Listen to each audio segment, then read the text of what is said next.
everybody is having a great Tuesday. We are going to finish out today our series that we have done on dose.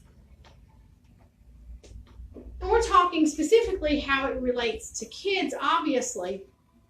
However, hopefully you have even found some things that will help you as well, because chemicals that are in the brain, our neurotransmitters, which are what we're talking about with dose, helps us just as much as kids.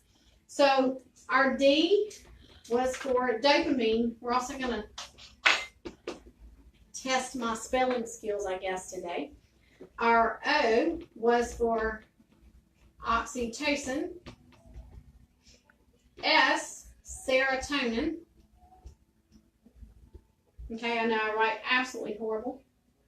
And today we're going to finish out with our E, which stands for endorphins. And I spelled this wrong a bazillion times in the information I put out, the written information. So if I didn't get it corrected a few times, I do apologize. I kept putting an E at the end of it, but it does not have an E. But the E is for endorphins. Endorphins can be a little bit, if you start reading about it on the internet, it can be a little bit more complicated to understand than some of the other neurotransmitters, just because of the way that it groups together and the type of that it is. It's more pharmacological versus as much chemical put together, and that can be very confusing and people will quit reading about it. So what I've done is I've tried to take all of that out and just explain it in a way that, number one, is going to relate to us as parents for our kids, and number two, just so that we can understand. And endorphins is almost like a group of hormones that are released that can cause different physiological functions. The biggest thing that it does for us is it's almost like a feel-good sort of a thing, but it's also a pain reliever, which in turn turns around and causes us to feel better. It reduces the amount of pain that we can feel, the amount of stress that we feel. So we've all heard that when we exercise, we release those endorphins and we feel great. Well, what endorphins do sort of in their function is it almost mimics, say, morphine. Okay, so it reduces the amount of pain that we physically feel, which is going to reduce our stress level, reduce our anxiety level. So what happens when those things are reduced? The way that we feel is better. We feel happier. We feel better. We feel more energetic. So that's the reason it's sort of known to make us feel better. That's the reason people will say, oh, I'm an endorphin junkie. You know, I've got to go work out because I want to feel better. Okay, and that's true.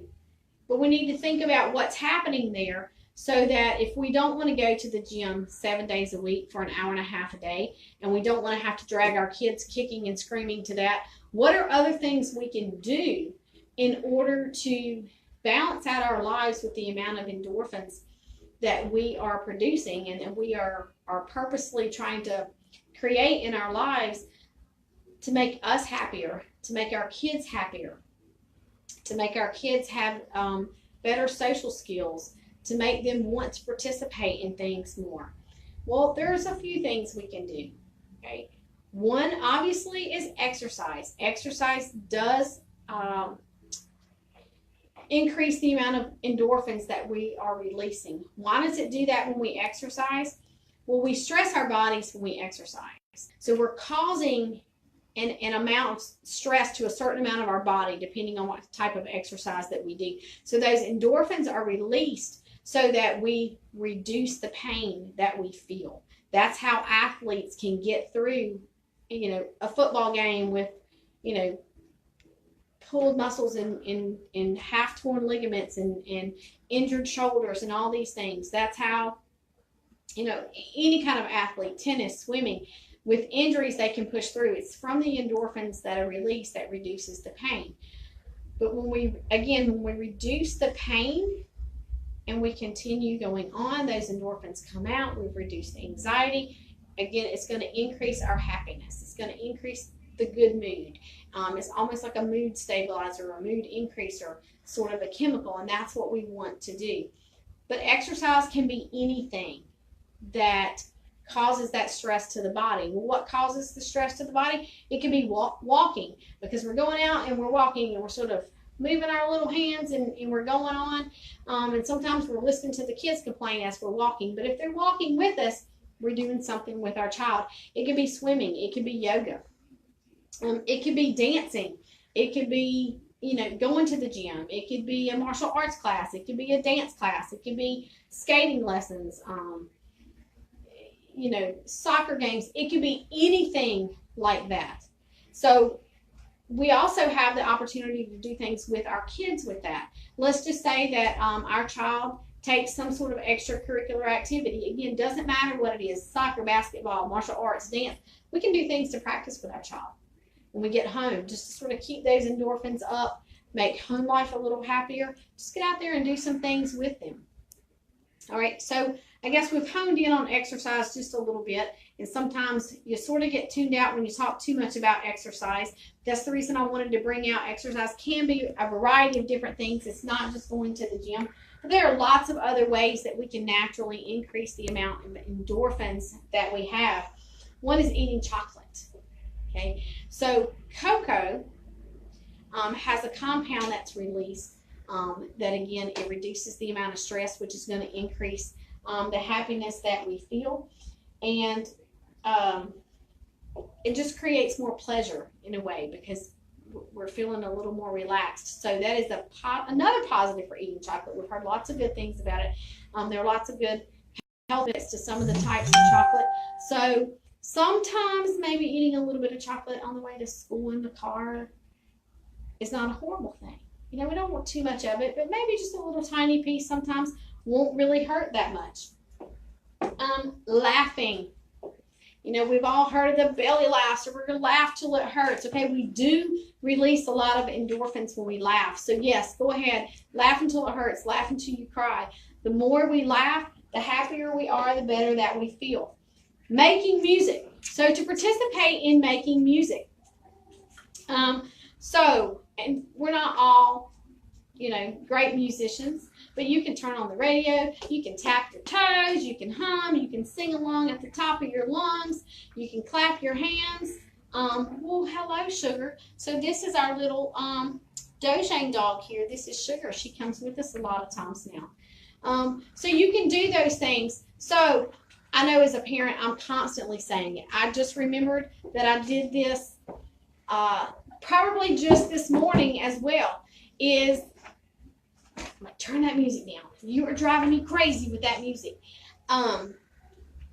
Maybe now that's a good reason for the kids to get to listen to that music on the way to school. Maybe kind of jump in there and sing with them, even if it's the style that we don't like, which is the problem with mine, is I don't necessarily like the same type of music, but I can learn some of the words and we can sing along. And it should make for a happier day at school, and it should make their socialization just a little bit easier for them when they first get to school.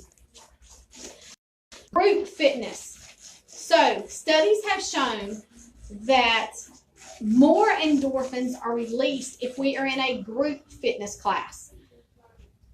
Less stressed, we feel better, we're with a group of people that we're feeling better with, so it's going to increase the amount of social skills that we have and make those social skills a little bit better for kids and help them make friends a little bit more easily and make it, again, just simply less stressful for them, which is a good thing. Lavender, and I'm sure there are other types of scents and oils as well. Again, studies show that aromatherapy helps to release endorphins. Lavender is specifically one of those, so get you some lavender and water and put it in a bottle and spray it around. Specifically, a lot of times people think of it as a relaxing odor. So it is, but again, we relax, we release endorphins, we feel better. Okay, sort of how it works there. One last thing to keep in mind, the people are going to think I'm crazy. This one was a little surprising to me as well in research, but it's acupuncture. People go, I don't want a bunch of needles being stuck in me. I have personally never done acupuncture. I heard that it does not hurt, that you actually don't feel the needles going in. But what it does is the pain that is there, even though we may not physically feel it if we have an acupuncturist that is good at what they're doing, the body still sort of feels it and sends a message directly to the brain. And again, the brain says, oh, there's pain. I'm going to release endorphins so that I feel the pain less. And again, it's going to increase the amount that we feel good because the pain and stress and relaxation is down. So I hope all of these things mix together with endorphins, as well as if you have an opportunity to go back and look at any of the other series that we have done on dopamine, oxytocin, serotonin, or endorphins, especially if we mix these together, it's going to help us to sort of stabilize some of these chemicals that we have going on. Some of the different suggestions in them for some of the things that we can do for our kids and with our kids will help not only the kids, but if we're doing them as well to model it to the kids, it will also help us. And what is the overall goal? To help the relationship between the parents and the kids. Any particular questions about any of these things? Any comments that you want to make? Any questions you want to ask? Or if you want us to address anything else around any of these, please don't hesitate to ask. You can comment below. You can give us a call or text at 336-270-6825, or you can give us a quick email at skills, skillz, the number 4 kids, KIDZ, at outlook.com.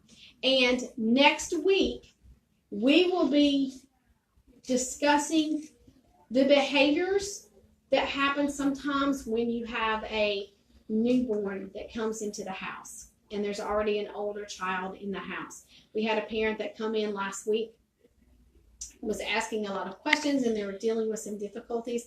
We had a long conversation there, and we're going to address this next week on the Tuesday tips. So especially if you have any questions or concerns or suggestions for us around that particular topic, please feel free to let us know those as well. And I hope you have a great rest of your day.